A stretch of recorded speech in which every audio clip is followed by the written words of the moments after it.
So welcome everybody to another session to discuss Japanese craft. Today we're talking about Mingei, the folk craft movement that developed in Japan in the 20s and 30s. And today's guest is Róisín Inglesby, who's a curator, historian, and writer who specializes in craft, design, and material culture, the objects that make up our world but aren't usually considered art. She's particularly interested in historiography and how societies construct and reconstruct the past in relation to the needs of the present, and how craft responds to personal, political, and social needs, and the role that making things plays in our society. She has had curatorial roles at the Victoria and Albert Museum, the Tower of London, the Teian Museum in Tokyo, and since 2018, she has been curator at the William Morris Gallery here in London, where currently it's on display the exhibition Art Without Heroes, Mingei, which is dedicated to this influential folk craft movement. So welcome, Róisín. Hi, thanks very much for having me.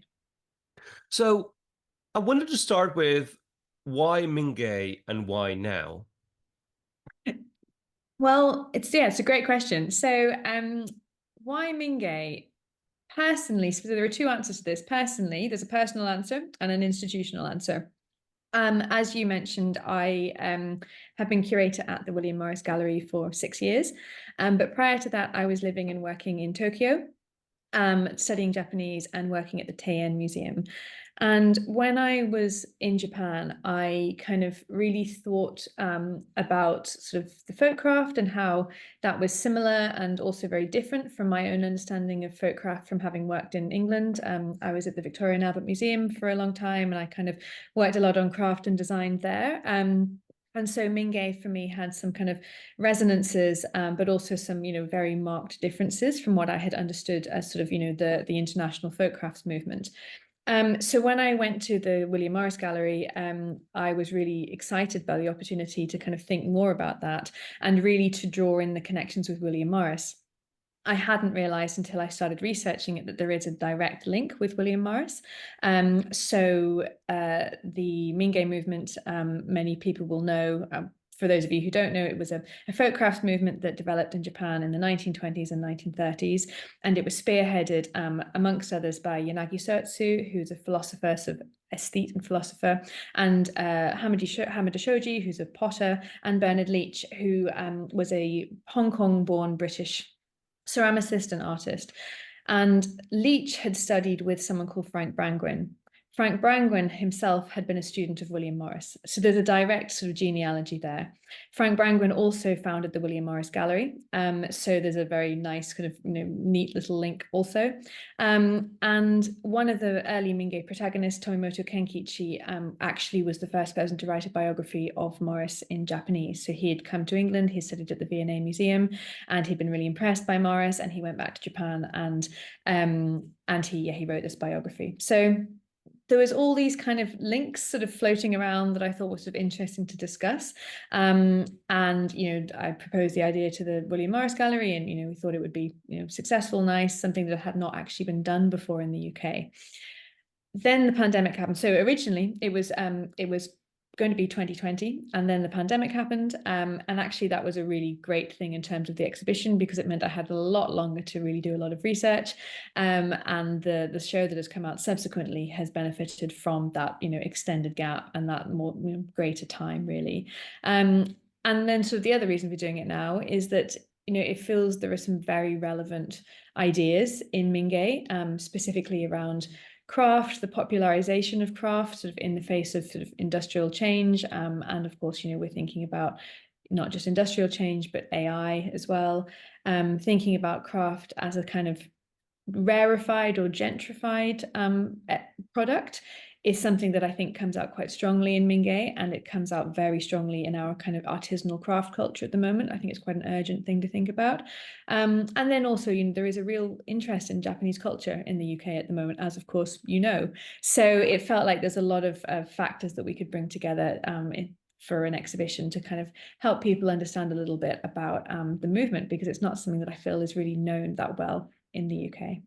Yeah, and I found, well, I love the exhibition. It has a very wide breadth, and it covers not just what people might think is the classic Mingei, but also the origins and what it influenced afterwards. But also, I think it does a very good job at addressing some of the issues that Mingei might have had. I find that in the craft space, craft as a consumer space, Mingei is often seen in a very romantic way through certain disciplines and aspects of it. But the exhibition goes deeper into what was the social situation back then, how we might reframe it today through how we understand the world. And in fact, the exhibition is accompanied by this brilliant book. I wouldn't call it a catalog because it doesn't just show what is inside the exhibition, but it has a series of essays, and we're going to touch on some of those topics. Now, we decided to guide the conversation through 5 objects that you chose from the exhibition. I'm going to share the first object now, and you can tell us why or what are the stories behind them. Just give me a second, and I'll bring it up now. There it is. So what are we looking at now? So you are looking at a water sprinkler from the 17th or 18th century. It's Korean, and it is from Bernard Leach's own study collection. So I should say that, we're a small museum in London. We do not have huge budgets. And as a result, we have not borrowed from museums in Japan because it's just hugely, hugely expensive. However, there are fantastic Mingei related collections in London, or in the UK rather, and this comes from the Craft Study Centre. So Bernard Leach gave his entire collection, which included an amazing amount of Korean ceramics. And so, it's been a really rich resource to choose from. I chose And this. just to clarify, this is an object where you put water in and you use it when you're preparing ink in calligraphy in traditional Japanese, Exactly. Korean, or Chinese calligraphy. So why did you Exactly. pick this object? So I picked it for 2 reasons. One, I think it's aesthetically stunning. I think it's so unexpectedly modern. I mean, it's hundreds of years old, and it looks like you could have just picked it up in, Muji or somewhere similar. It's absolutely beautifully simple, and it has the whiteness, which the Mingei protagonists sort of associated with Korean culture and Korean ceramics. And it's to me a really visually arresting, surprising object, especially because it's so old. I also chose it because for me, the beginning of all of this and the Mingei movement generally is Korean ceramics. So when visitors come to the exhibition, this is one of the first objects they see, because I wanted the visitor to encounter Korean ceramics in the same way that Yanagi, Leach, and others had this kind of initial sort of almost religious encounter with Korean ceramics. So, as I'm sure many of you know, Korea was a Japanese colony in the early 20th century, and a lot of Japanese went to Korea for a variety of different reasons. And when Yanagi Leach and others were there, they would just go around the countryside, they'd go around junk shops, they would just pick up, ceramics, and they were continually amazed, impressed, stunned by the beauty of these objects. So I really wanted the visitor to have this kind of initial encounter of aesthetic purity and the aesthetic beauty that Yanagi saw in Korean objects. And I think that this object, it really encapsulates that kind of perfect simplicity, but there's something luminous about the beauty of this object. And I mean, it is a stunning object. But let's use this opportunity. So in one of the essays in the book, you talk about, or actually, Dan Samsung talks about the role of Joseon in the early Mingei movement, and it challenges some of the notions that they had in the Mingei movement, that the Korean beauty was the beauty of sorrow, right? That now we review in a very different way to what was 100 years ago. Yes.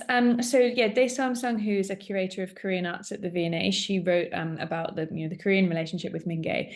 And I really like this essay because it's a very fair and balanced sort of analysis of a very complicated situation. So I think the first thing to be very clear about is that, Yanagi considered himself a friend to the Korean people, and he was very sympathetic to Korean culture, Korean people, and he wrote, quite a sort of an emotive essay about how the Koreans and the Japanese should be friends and get along in the context of terrible treatment of Koreans by some Japanese and by kind of the colonial government. However, as Dae-som points out in her essay, Yanagi's view was from a colonializing perspective, and his kind of sympathy towards the Koreans has latterly been judged as perhaps somewhat sort of unhelpful, in the sense that he sort of cast the Koreans as victims who'd had this kind of inevitably tragic history. And one way that he did this was through aesthetics. So he associated the whiteness of Korean culture. So in Korea, people wore white clothing, white hats, they had these beautiful white ceramics. And Yanagi saw this whiteness as sort of emphasizing the sorrowful nature of Korean culture. Yeah, and I Right. think often what happens is that in this case, Yanagi was telling a story from his perspective, and as you said, Japan was a power that had invaded Korea. It would have been interesting to hear the point of view of those that were making the ceramics and what they thought, the white was for, or where it came from, and have a better kind of double-sided opinion on the objects, not just a story being told by one side. Exactly. And that is one of the issues that I see with Mingei, is that, there's a huge emphasis on anonymity and the kind of the aesthetic purity of objects that have been created by anonymous craftspeople. But of course, the anonymous do not have a voice, or not a voice that we can hear. And so that, that is definitely something that, I hope comes out in the exhibition, about the kind of the benefits versus the problems associated with this idealization of anonymity. Yes, it's those romantic ideas that again, when you're picking the object as something to consume or to acquire, you focus on what you have in front of you. But then if you look at the roots of it, where it comes from and what might have been the conditions where it was made, is when you see a bigger picture. In fact, in your essay in the book, you mentioned that anonymous objects are disproportionately made by women, the poor, and other marginalized groups. Attaching a name can therefore be an act of restitution, rescuing a maker from the unmarked grave of a forgotten attic or museum store. Yeah, definitely. And I mean, I've come across that, even in my job as a curator, if an object has got a name, it's searchable. For example, on an online database, you can search for John Smith on the database. If you search for anonymous makers, you'll get thousands of objects. So it's even as in a sort of a logistical, simple level as that. Objects that have names attached to them kind of get pushed to the front, and then it becomes a self-perpetuating cycle. Yeah, and it's important to also frame this from the perspective that we have in the West, that giving a name to an object, especially if it was art, was very important. But then if you go to the supermarket or to your average tool store, so you'll find lots of objects that don't have a name. They are anonymous. They probably have been made in a factory by machines and multiple people. But because we don't consider them art, we don't consider the name important, even though we sometimes translate that importance on the brand, right? So we might trust a specific brand rather than another one when we're not talking about art, but it has that seal of provenance or origin, which is important. Yes, absolutely. And I do think, you get that a bit even with the Mingei objects. If you're buying a Mercedes, you buy the Mercedes, you don't know who designed it, but you know the brand of the car. And I think, when you are talking about even folk craft, there might be a kiln associated with it, Yeah. there might be an area associated with it, there might be some guarantees of quality or provenance that are kind of greater than the individual creative identity of the person. Yes, and there's always also a shortcut, because when something becomes valuable in a monetary perspective, especially we're talking about collecting objects. This is a cup made by Shinsaku Hamada, and it's not signed by him directly, but it's his cup and stuff, and it comes in a box that has been signed by someone. I believe this is has been identified by his son. So in the end, even though the maker didn't sign it himself, somehow the system then attaches a signature to them, and they're no longer anonymous. Yeah. Yes, exactly. I mean, and that's the kind of, what Hamada himself recognizes, like, the Mashiko problem, that idea of kind of anonymous non-anonymity, if you know what I Yeah. mean. Famous Yep. anonymity. Yeah, let's move on to the second object, or actually objects that you've picked up, which are these. What are we looking Yes. at? So these are, I'd like you to kind of especially look at the two objects at the back, which are boro. So there's a shigotogi, which is work clothes, which is the kind of the larger coat in the middle, and then there's a bodoko, which is a kind of a floor sleeping mat behind it. And this kind of brings us right to the heart of some of the sort of the what I see as the questions about who decides what Mingei is, how is Mingei kind of categorized, how is it valued. So in Japan, I don't think a Mingei exhibition would include Boro. And that is because, according to Yanagi's sort of definition, Boro is excluded from Mingei. There is no Boro in the Mingei-kan, and it was not a sort of a cultural form that he was interested in. Mm. This, I assume, and I've sort of, have other people who corroborate this assumption, is that Boro was too poverty related. It was too low. It was too poor. It was, it is literally means rags. It's this patchwork born out of extreme poverty from the northeast of Japan. And therefore, kind of the aesthetic qualities for Yanagi were not sufficient for it to be considered Mingei. And it's interesting that this collection is from an ethnologist. He was born in Aomori Prefecture, and he went around collecting these sort of material culture.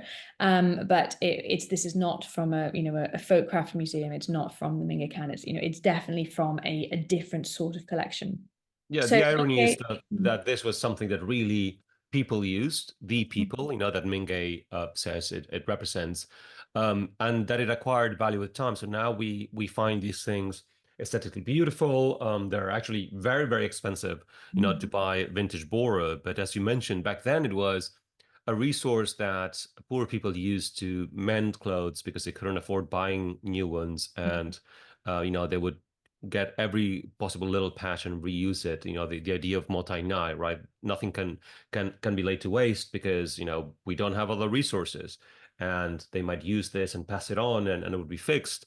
But the aesthetic, if someone was seen wearing boro in the Edo period, that would have been an identifier of someone who's poor, right? And was almost the opposite of what people might have wanted to use in public. Yes, but it's useful, it's practical, it's everyday, it's Yes. affordable, it's made by hand from traditional materials by everyday people. So why isn't it Mingei? Yeah. And then again, as you said, now it has become incredibly fashionable, incredibly expensive, and that's the kind of the final irony is that now it is completely unaffordable. People who collect it tell me that 30 or 40 years ago you could have picked something up like this for next to nothing, and Yeah. now these are worth thousands and thousands of pounds. Yeah. So there's a real irony there in terms of taste, and what is considered worthy and what is not. Yeah. It also has certain values which now would be very, very useful, which is, the combating the throwaway culture we have, where, actually it has become, I don't know if the right word is fashionable, but, there's lots of visible mending workshops out there. I have participated in some, and actually I have visibly mended some things where you almost on purpose want to show the mend, right? Because it's about the aesthetics of it, and something that we now appreciate. But those values that this had back then are now incredibly relevant in a hyper consumerism society. Yes, but I also think there's still the stigma associated with poverty, and things like visible mending tend to be popular amongst middle class people who can afford new if they want it, and they choose to be environmental and have Definitely. a visible mend. You don't see, I live in an ex-council building, and I do not see the kind of the other tenants in these buildings kind of proudly displaying their visible mend. There is still that kind of cult of the new amongst people who historically have not been able to afford new. So I think it's Ironically, yes, it's a class statement you're doing, related. right? You're showing, oh, I care about the environment or whatever and stuff, and you're showing it on purpose, as opposed to, I mean, even I don't know if I think of when I was a kid, if I had something mended by my mother and stuff, the whole point was that it's not visible, Yeah. and so it's interesting to see how these things turn around, and it's a bit like the boho chic, right, kind of thing Exactly. that you want to show that either you have taste or that you are part of a certain group of people and stuff. So you make it explicit as opposed to have it done, in this case, repaired. And that it's repaired, but you want everyone else to know that too. Yeah, exactly. So that's the second series of objects. Let's go into the third one, which is this one here. Mm. So this takes us somewhere a bit different. This is a vase by someone called Sada Gurcharan Singh, who was an Indian potter. He went to Tokyo in 1919. He studied at the Tokyo Technical College, which is where Hamada and Kanjirō Kawai had also studied. And he was part of this kind of cosmopolitan international set, essentially, who kind of gravitated around Yanagi. I really was delighted to be able to show this object in the exhibition because it is the first time that Singh has been included in part of the Mingei story. He's written about in the book, but he's really not been kind of considered part of the narrative previously, which is always focused on Japan and the UK. Was that because he was not from Japan? He was Indian from Yeah, Delhi. yeah, yeah. But do you think he was not included in the Mingei narrative because he was not Japanese? I think that the dominant narrative has just been because of Leach in particular, and the kind of the three musketeers of Hamada, Leach, and Yanagi. Just the dominant narrative has always been about this cultural interchange between Britain and Japan, and I think that scholarship on both sides has probably been a bit blinkered about that. And it's only recently that kind of people are starting to think about sort of internal Asian kind of cultural exchanges and dynamics. That might be because of just, the nature of the scholarship. English people will always look at the kind of the Leach aspect of it. Japanese people probably, more likely to look at the internal Japanese aspect of it. But, I don't know particularly why that's been. He's also not known at all in the UK as a ceramicist, even though that the pottery he set up in Delhi is still one of, India's most successful potteries. So it's an interesting blind spot, a historiographical blind spot in the Mingei narrative. And I'm very grateful to Yuko Kikuchi for kind of drawing my attention to that. And also to someone called Nirmal Chandler, who has made a short documentary film that we're actually showing at the William Morris Gallery at the end of June. It's just an hour long, but it talks about Singh and his life and his association with Mingei. And this is, to my knowledge, the first time that a piece of his work has been exhibited in the UK, and definitely the first time as part of a Mingei exhibition. So it's Well, but that's one of the things I thought you did very, very well, which is you took Mingei, how the original term was used, but you display what actually it means. We're talking about the fall craft and sort of disciplines, and it's not just a territorial thing. The same way that the original Mingei founders or thinkers were looking at Korea, that was possibly proximity or their personal interest, but if you take the lens of Mingei and define it as fall craft, things that might be anonymous or that have to have utility and stuff, this is perfectly Mingei. And we see lots of things that then came out from the especially the British studio pottery movement and stuff. Many of them carried the essence of Mingei in a stronger way than objects that are now museum pieces and are very expensive, and that you would never, even if you were able to acquire them, you would never use them to, eat in or drink tea or something like that. Yeah, exactly. So the next object is this one. So this is from Hokkaido. It's a carved wooden bear with possibly what looks like a wild salmon. So why did you pick this one? I picked this for several reasons, actually. So part of the exhibition focuses on the kind of the peripheries of Japan and the way that they contributed to the Mingei movement. So that's sort of notably Okinawa, which had been the Ryukyu kingdom until 1879. It was annexed by Japan, became Okinawa, and also Hokkaido, which was also annexed by Japan in the late 19th century. And the Hokkaido story is particularly interesting because of the role of the Ainu, who are the indigenous people of Hokkaido.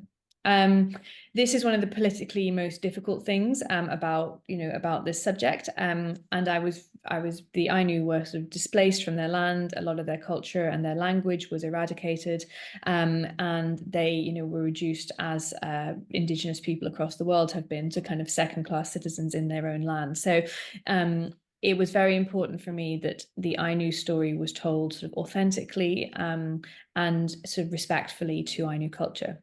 So I worked with a Ainu artist called Mayun Kiki, on the selection and interpretation of the objects, the Ainu objects, in order to kind of help restore an Ainu voice to the exhibition. Yeah. So she wrote the text.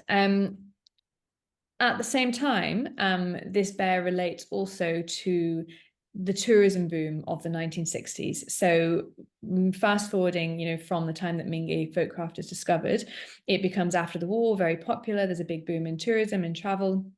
And tourists go to Japan, both internal and external tourists go to Japan, and they want to pick up folkcraft as souvenirs. And this shows itself in kokeshi, in other things. And in Hokkaido, it really manifests in these bears. The bears, as Mayunkiki explains in the text, are not authentic Ainu objects whatsoever. The Ainu do have a very kind of close spiritual relationship with bears as a creature, but these bears are either an invention of the 60s or an imitation of Swiss or kind of Austrian, kind of Central European kind of dark wood bears. Yeah, well, Japanese tourists were traveling abroad and they were seeing that, these things were selling very well in other countries. So they decided to create something similar. And then the tourists loved it. So at a certain point, it doesn't matter for the visitor if this was original from the year or not, but they start finding it in all the shops and it becomes one of the main souvenirs to bring back from Hokkaido, right, if you're visiting.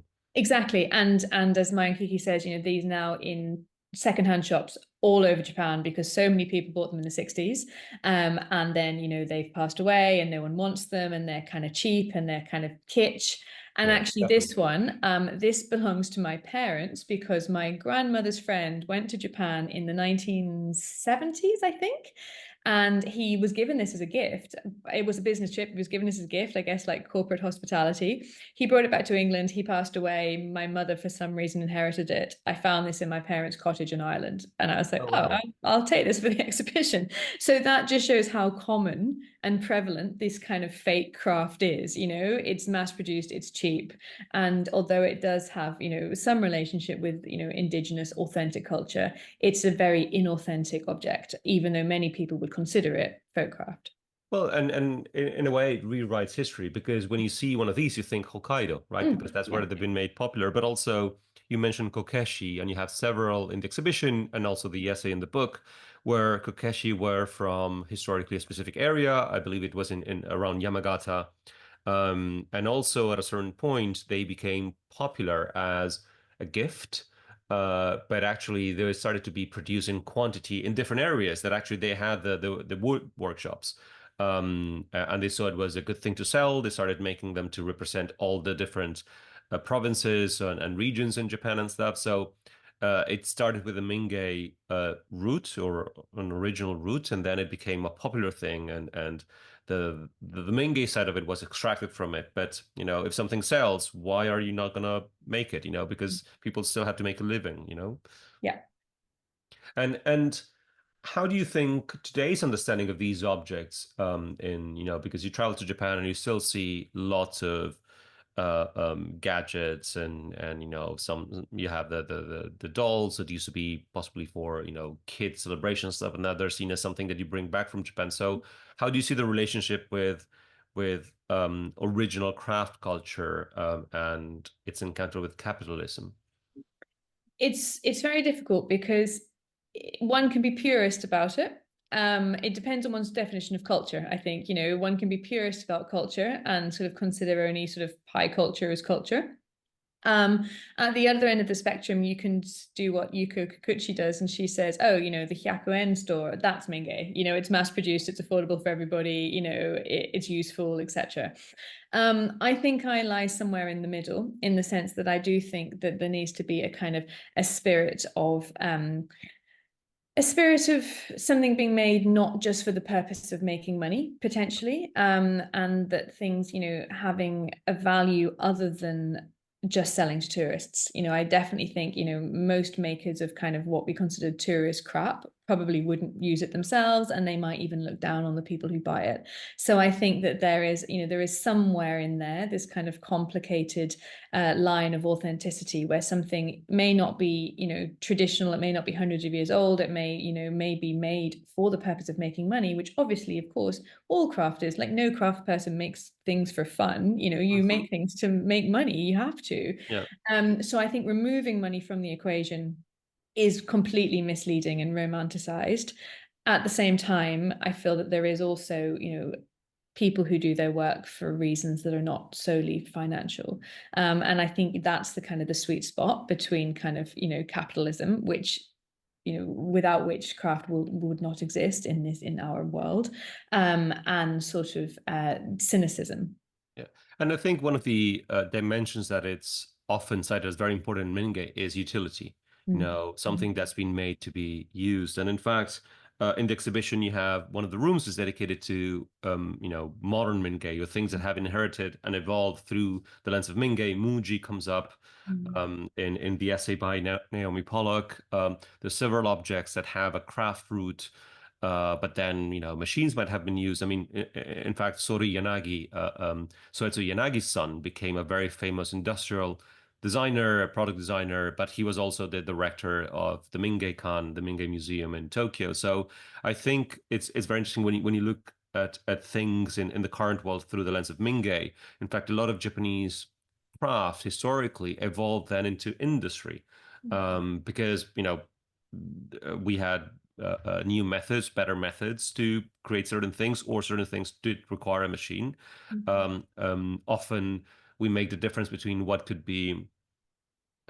have the origin in Mingei and purely industrial products, when there might be some human intervention or human finishing, which is very interesting. But Muji comes as one of those companies that, in a way, has or had the essence of Mingei in the products, even though they might have technology and might be mass produced. Yeah, and I think we have a very clear sort of definition in our heads between what is handmade and what is not. And actually, the reality is that everything we have, even if it's made in a factory, there will be people's hands involved in it. When we're thinking about our mass-produced clothes that we know are made in a factory in Bangladesh, it's not that there are no people there. It's just that we don't recognize that as the kind of handcraft that we like to think of as handcraft. And, I think there are many kind of instances where sort of the technology and the hand sort of work together. I mean, the potter's wheel is one example. Obviously, that's a very, it's a very basic example, but it is one. But, there are also factories today where things are hand finished. So I mentioned in the book about the Urkel factory, the Urkel furniture factory in England. And that is the most beautiful sort of symphony of handcraft and machined craft that I've ever seen. And everything is made by machine, but everything is finished by hand, or it's assembled by hand, or the skill of the workers who are operating the machines mean that it's by no means a kind of machine process, even though it is. So I think we have these sort of very kind of clear and probably romanticized distinctions in our mind between what we think of as craft production and industrial production. But actually, if you look at something like a teapot by the painted teapot by Minagawa Masu in the exhibition, that is division of labor, it is mass production, it is absolutely it's handmade, but it's essentially mechanized. There's a spectrum, and I think it comes up in the exhibition several times. There's also a dimension of intentionality. I mean, when I was reflecting on the different essays in the book and what I saw at the exhibition, I was also thinking of a company like Vitsu, that they make this beautiful shelves that they have stayed the same for many decades. You can reuse them. You can buy used parts. You can buy new parts. They're going to work together. They're hand finished, and they have their factory in the UK. They decided to stay in the UK. And in a way, through utility, through the I don't know if I want to use the word honesty of the product, but it's very straightforward, and it's made to be repaired. It's made to be used and reused and reconfigured based on people's lives. Feels very close to Mingei in a way, at least with intentions behind Mingei. Yeah, exactly. And also, which is another thing that we touch a bit on capitalism. I mean, with the irony of a lot of the objects that were Mingei now are very expensive. So, the craftspeople might not even be able to use them themselves because they cannot afford them, even though they make them. And there's always that tension of, the one of the most famous tea bowls in at least from the Japanese perspective is the Edo tea bowl, which was a Korean possibly rice bowl made or used by a farmer, and now that's considered, a very expensive, very important museum object. I'm sure if the maker and the user of that tea ball knew it was going to be that expensive and that, it would have changed their relationship with it, and not use it in everyday life. Mm. So the fifth object we have is this one here. Let me just share it. Which connects a lot with what we were talking about, contemporary Mingei, or the spirit of Mingei in objects of today. So what are we looking at here? So this is a sculpture by the African-American artist Theaster Gates. He actually has an exhibition at the Mori Museum in Tokyo at the moment. So it's really nice timing to also have a couple of objects by him in the exhibition. And this is part of his Afro Mingei series. And Gates has sort of coined this term Afro Mingei to kind of describe the marriage between his African-American experience and the experience of unknown or uncompensated African-American makers from slavery onwards, and the concept of Mingei. And so he sort of marries these two, and this pot, I think, is a really nice example of an actual marriage. So this is the pot itself is not by Gates. It is an African stoneware vessel made by an unrecorded maker. And which he has then added tar to in order to kind of elevate it to a work of art. And the use of tar is very deliberate because Gates's father was a roofer and he used tar a lot in his practice. So Gates, thinks about, again, what do we consider art? What do we consider kind of worthy making? Why is it that, this is art, but his father's roofing business was not? And thinks also about how the unappreciated, the unrecorded maker can be kind of reclaimed via the medium of art. And he kind of associates Japanese Mingei very sort of specifically with kind of the Black Lives Matter movement as a way of kind of reclaiming the voice of the artisan who's been erased from history and kind of putting him or her back to center stage and for appreciation and recognition. Well, he's very explicit that he uses Mingei and Afro Mingei as activism and wants to reclaim also that role. I mean, I was not aware that actually he trained and he studied pottery and practiced pottery in Tokoname in Japan for at least a year in his younger time, and that had a big influence in him. And he returns often. So he's not just taking the level of the label of Mingei, but actually has practiced craft and has made craft. But I find very interesting a quote by him in the book that says, so he's talking about craft as activism, and he writes, to choose clay or any craft is to choose the body, the hand, the personal, the slow, the restrained. It is to remember that when we celebrate what the body can do, we're also celebrating what the mind can do. This act is wonderfully political, and we do need movements that insist that the hand matters and that people have a right to understand deeply their capacities, limits, and abilities. And I think this connects a lot with what you were saying at the start of the conversation, where there's a lot of discussion around artificial intelligence and what does it mean for the role of humans in work, in creation, in knowledge work, but also in the creation of tangible objects. Yeah, definitely. And also in the politicization of craft and in Gates, so that it's political. And that's an interesting kind of difference, I think, between Yanagi's Mingei movement and the arts and crafts movement in England, led by William Morris, in which the former is not an explicitly political movement, whereas Morris's movement is explicitly political, and craft is a political tool for Morris. So that, again, I wanted to kind of bring out that sort of the difference. Is it an omission on Yanagi's part? Is he not interested? Is it the political circumstances of Japan in the 20th century that prevent him engaging with politics? There's a lot of, there's a lot of unanswered questions there. But just to kind of, bring us back full circle, essentially, to craft as a political statement. And well, Morris famously stated that you shouldn't have nothing in your home that is not known to be useful or that you believe is beautiful, right? And that also connects with the side of craft that Mingei in particular has influenced a lot what we think is beautiful in craft and in objects. And we touch on some of the reasons and the maybe one-sided reasons why certain things are now considered beautiful. Boro used to be something to patch clothes, and only poor people did it, and now we consider it aesthetically beautiful.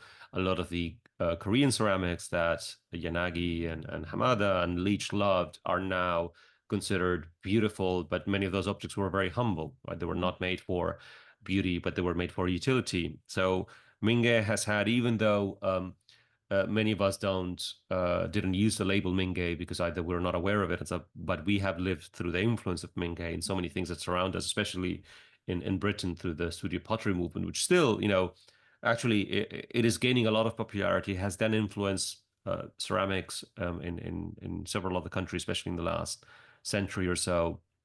But Mingei, understanding the history of Mingei is also very useful to understand where these objects come from and why we might have certain ideas of them or perceptions of them.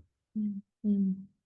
What would you like? So the exhibition is running until the 22nd of September, and it is a beautiful exhibition.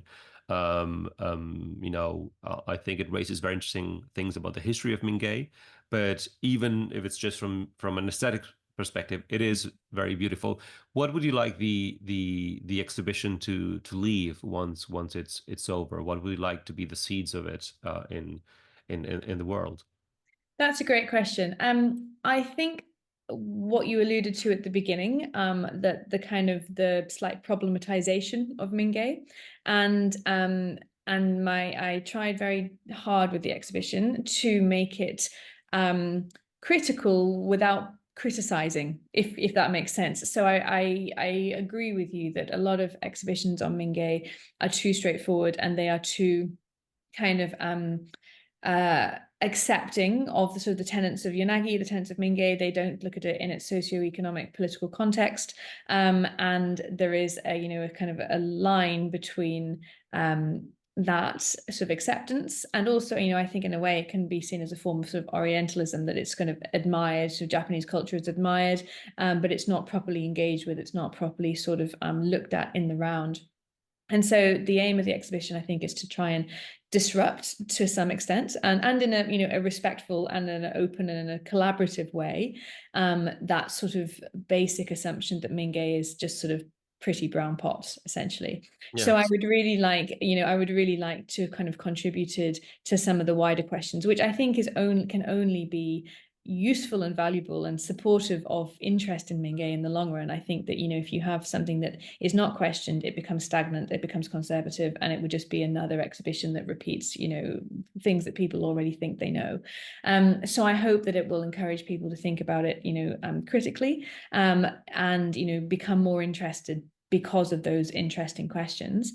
I also hope it'll encourage people to think about those critical questions in our own societies. So, Definitely. the gentrification of craft, the sort of what Adam Sutherland writes about in the book, the kind of, he calls it cultural appropriation of poverty to some extent. The why are we admiring these objects that we don't need anymore? We don't need handcraft. So what is it about our society that wants us to have them? Why are we valuing them? Why are they so expensive? Why is it only people with money can afford the handmade these days?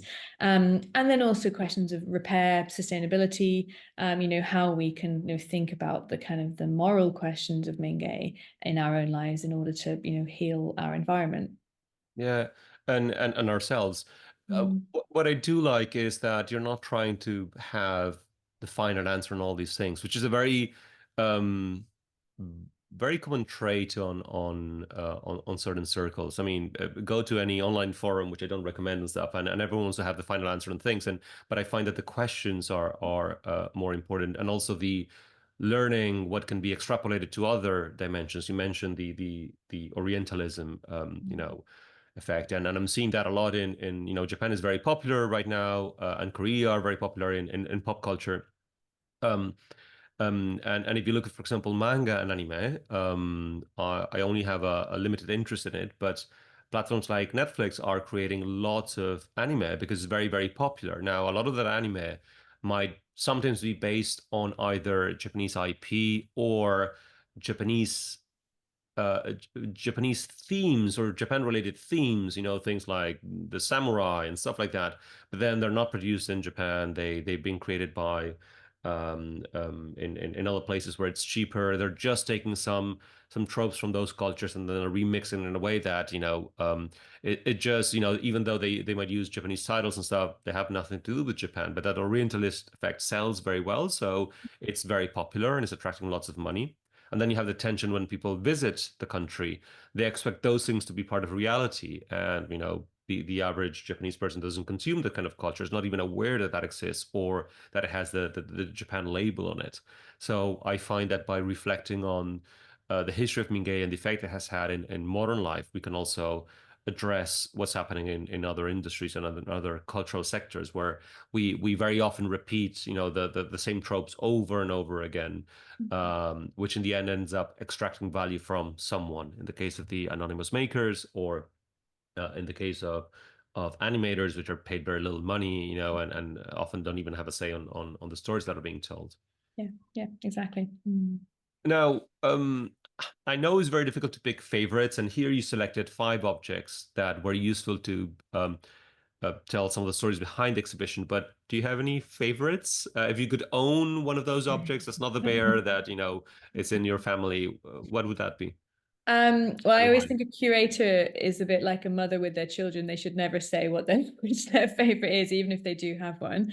Mm. I personally am very drawn to there's a tea bowl. You can, in fact, actually in the first image with the water dropper, you can actually see it just peeking in the background. And this is a tea bowl that was given to Leach by Hamada. And there's a little box. It has a little, but yes, so behind you, you can see this the little bowl, the little tea Yes. rice bowl behind there.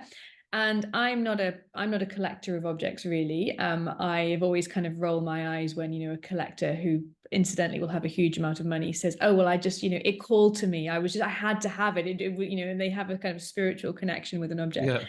I have never picked up an object in my life that spoke to me so much as that tea bowl. I don't know why, but there is something magical about it. And it's I think from about, it's probably 300 or 400 years old.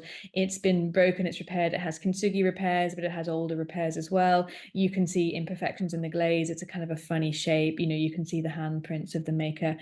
There is something about this bowl that just has a spirit to it, that I have handled thousands of objects in my career, and this one there's something magic going on there. And I guess Hamada and Leach thought the same, because Hamada gave it to Leach and Leach kept it his entire life. So there's definitely something there. Yeah, I'm not a curator, at least not of these kind of objects, and I don't work with museums. But I can imagine it, or at least for me, it's nerve-wracking, the imagining the possibility of handling some of these objects. There was an exhibition recently of a famous Japanese potter, contemporary potter, and we were asked if we wanted to handle some of the objects, which are very expensive, and this was not in museum conditions where you might have a table, so you're not really picking them up very high and stuff. This, it wasn't a plinth and stuff, and my spine, I had a chill down my spine and started thinking that what happens if I sneeze or something, while I'm handling that object that I cannot afford, even though it was made for drinking tea. Now, I think that bowl in this photo might connect with one of the questions we have, which I'm reading straight from the question box. Um, could you ask why she chose the ancient small Chinese ceramic polylobe shape from the 12th century, which was affordable only for a few Chinese high society, as inspiration for Mingei, as an example of the mix of culture from which Mingei derives, or if there was any specific reason? Yes, so that, I don't think that's something we can see here, but obviously you've been to the exhibition, so thank you thank you very much for that. Yes, so I was in Korea recently, and I was really it kind of really tickled me to see objects that are in Leach's study collection as examples of quote unquote Mingei in Korean museums as example of kind of the finest sort of, celadon or whatever, because you are exactly right. This is not Mingei in the definition of kind of affordable everyday objects, and this is a mistake that the Mingei protagonists make across the board. They kind of confuse tradition and handmade with everyday, with folk, especially in contexts that they're not familiar with. So the best example of this is also in the exhibition. It's a robe from Okinawa, and it's made using the bingata technique, which is a kind of a printed technique that's indigenous to Okinawa. Yanagi said that this technique was, what an amazing example of folk craft, and then the technique was used extensively by Serizawa Keisuke, and it has become synonymous with this kind of brightly colored folksy Okinawan folk craft. That's completely wrong. Until the annexation of Okinawa, or the Ryukyu Kingdom, and the dissolution of the royal family, this was a form of clothing that could only be worn by members of the royal court. So there were sumptuary laws in place to make sure that the common people did not wear these clothes.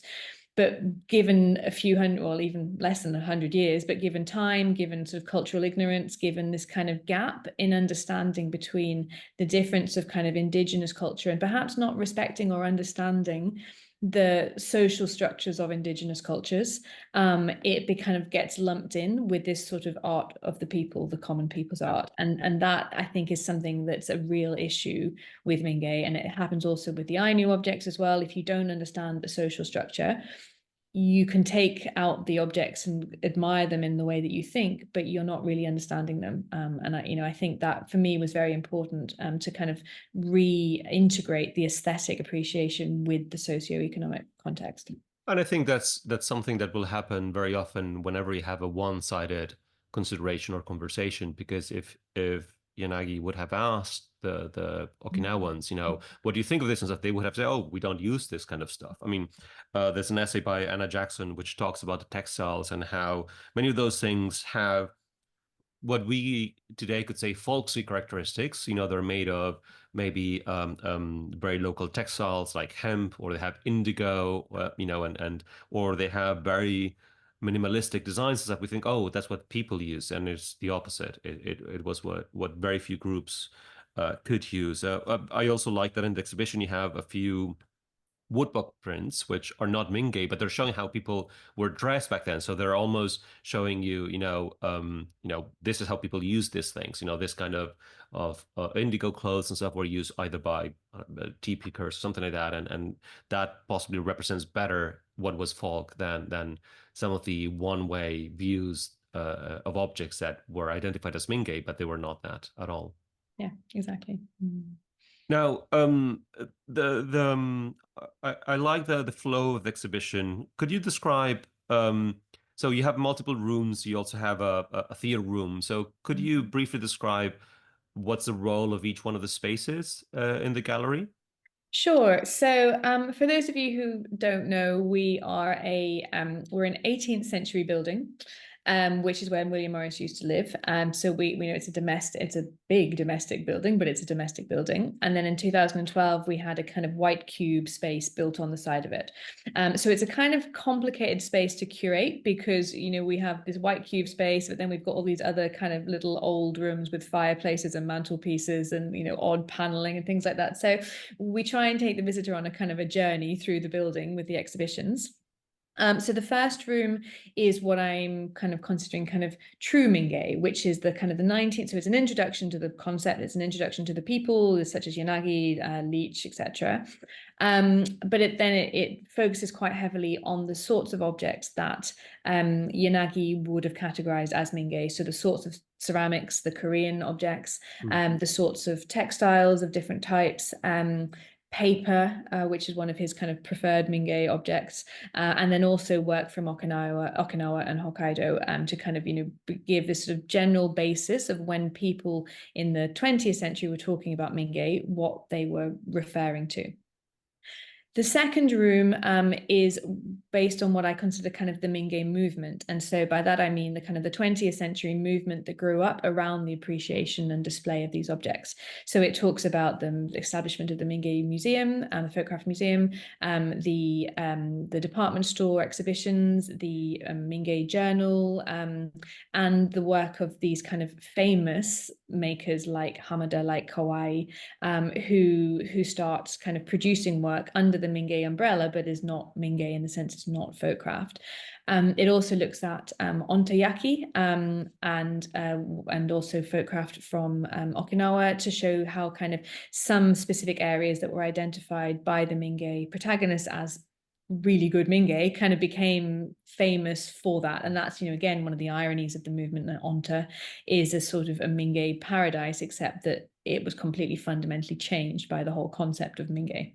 Yeah, by highlighting it as famous and stuff, it changed the The whole dynamic. anonymity or the fact that craft moved into art. Yeah, and the financial just messed up the financial arrangements of the whole place. And then the final room, or the third room, is about sort of contemporary, responses to Mingei. And as you said, Jan, I'm not telling people what Mingei is. I'm presenting some options about how it has or could be interpreted. So that looks at kind of 21st century iterations, so product design, fine art, artisanal startup, things like that. There is also, as you mentioned, a space with these ukiyo-e prints that belong to Frank Brangwyn, the founder of the gallery and Leach's teacher, which is a nice way of kind of bringing together some of the objects kind of, is visually as well as with the history of the gallery. And then there is also a film room, which has fantastic footage from the Mingei Film Archive. And, that was one of the absolute gems of working on this. Amazing, because that's not available anywhere else. It's not. So, yeah. It's not. And Marty Gross, who is the curator of the archive, the owner of the archive, he has been incredibly generous. He has this remarkable archive of hundreds of hours of footage that I went through. And, I would have loved to have had much more, but, of course, you can only show a certain amount in an exhibition context. But it's been really wonderful. I mean, it's incredible because, of course, today we're used to, shooting photos and videos with our phones, and there's a plethora of it. So I don't know if any of this will survive a few centuries, because what if the servers go down, right? Where are those things? But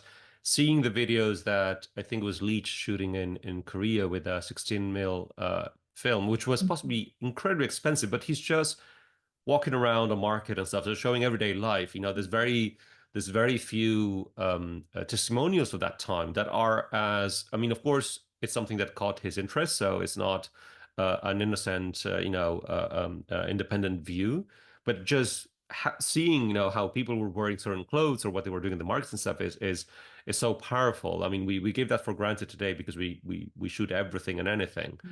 So that was an amazing testimonial of those times. Yeah. Now, someone in the questions mentioned, of course, the connection with the William Morris building, and you mentioned the connection that there was with Mingei and Morris, or the inspiration and connection with Tomimoto. But someone, the same person mentioned that the exhibition design feels also very Mingei. Hayatsu architects worked on it, and can you describe a bit how the exhibition was built, the actual spaces and techniques used? Yes, so we decided to kind of put our money where our mouth was in terms of the environmental credentials of Mingei, and decided not to have any new or as little new build as possible. So temporary exhibitions are extraordinarily wasteful in the sense that, you have a array of, we have over 100 objects, they all need showcases, they need plinths, etc. But then it's very easy for the next exhibition to say, well, there's different objects, they're different sizes, we can't do this, and things get thrown away. It's terrible. So it's also expensive, but it's just very wasteful. So Takeshi Hatsu had this fantastic idea of reusing, well, we said you have to reuse existing set works, and he had the fantastic idea of cladding everything in natural clay plaster. We worked with a fantastic artist called Lisson, who did the cladding. And basically, we took existing set work, so plinths and showcases, etc., like that. In some cases, kind of put them together, sort of fix them together into different sizes and shapes. Lisson then wrapped everything in hessian to protect the cases underneath. And then she clad everything in this naturally occurring clay plaster that had been dyed with naturally occurring dyes. Which feels very Mingei. It's very Mingei. And then the idea is that after the exhibition, the plaster will be cut off. The hessian underneath will have protected the cases. I really, really hope. I'm going to have a lot of explaining to do to my boss if that's not the case. Yeah. And then the plaster will be reused for a building project that Takeshi's doing, and then the cases will be reused for our next exhibition.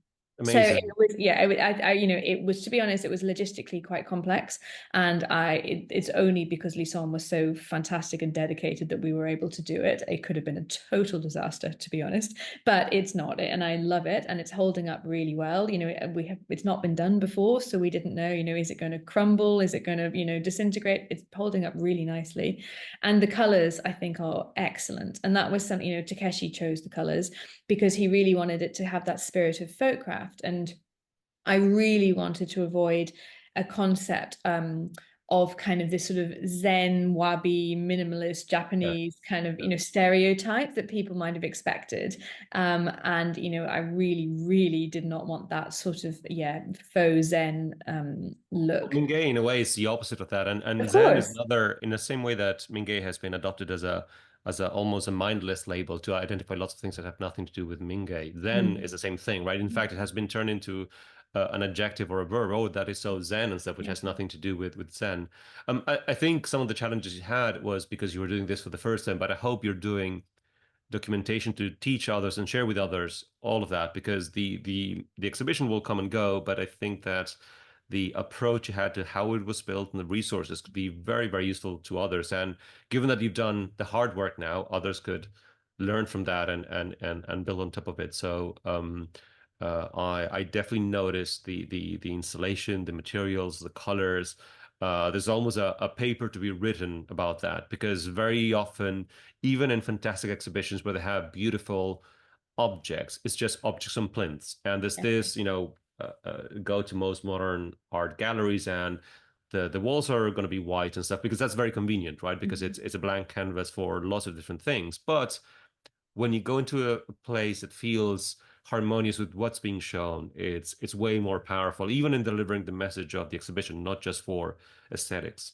Yeah, thank you. No, I'm really pleased with how it turned out. It was, it's always a gamble when you do something different, but I'm really, really happy with it. There's another question.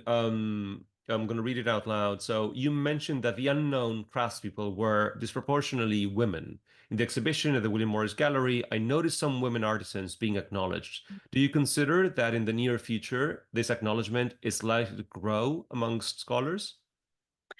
I think that's a great question.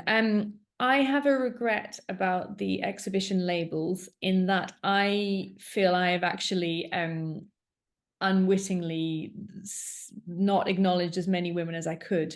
And the reason for that is because I didn't put unknown maker. So say we have a ceramic pot, I didn't put unknown maker because I thought unknown is a very kind of judgmental term. I put unrecorded because of course this maker was known. They were known to them. I put unrecorded. However, I really regret not putting unrecorded makers, plural, in everything, almost everything. Because when you look at the Mingei Film Archive footage, for example, there are women everywhere in these processes. And, I mentioned with the Minagawa Masu teapot, it's a real division of labor process, and the women do huge amounts, whether it's kind of wedging the clay or whether it's kind of sieving the clay or Textiles, kind of, I mean, a lot of moving the pot. There is so much female labor in there, and I worry that one, it's not really accurate to put unrecorded maker single, because a pot is not made by one person unless it, even if it's a Hamada, if someone else has wedged that clay, probably. And And I also feel that that was probably an opportunity where I could have explained in more detail about actually the processes that these go through and how it was, a kind of family or a community process, and that there will have been women, involved even in the processes that we might consider more masculine. So I think people look at textiles maybe and they might associate more with women, but I feel that basically the day before the exhibition opened, I thought, oh, it should say makers on all those labels, but I could not do that to the graphic designers at that stage. Right. But next time, I think it would be really instructive to kind of really delve into actually how these things are made, and to show that there is a division of labor between men and women, and that women are instrumental in many stages, not just the finished project. But I think even using unrecorded instead of unknown is very powerful, because you're mentioning that there was an intentionality or lack of intentionality. It was decided not to record who was the maker, because there was a maker and someone knew them. And the same way that possibly if you're buying, lots of products in the supermarket or in the hardware store, you don't want to know who the makers are, because it's you're not interested in it.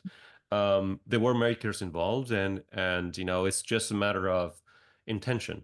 You could decide the same way that you have the ingredients in a label. You could decide to list all the makers involved. Now, if they're considered if this is considered valuable information or not by the consumer, it's a different story. And I think some of those things can be changed the same way that in especially with Japanese objects, especially with pottery, if you have an object. I was recently at a gallery looking at objects. There were actually several Hamadas and stuff like that. But if the box was not there, if a signed box was not there, the value was, a tenth or less, because in that case, the recording is very important for, if you're a collector, to establish, how valuable that object is, even though the object, the real object, is still there, and it was Hamada, or most likely attributed to him.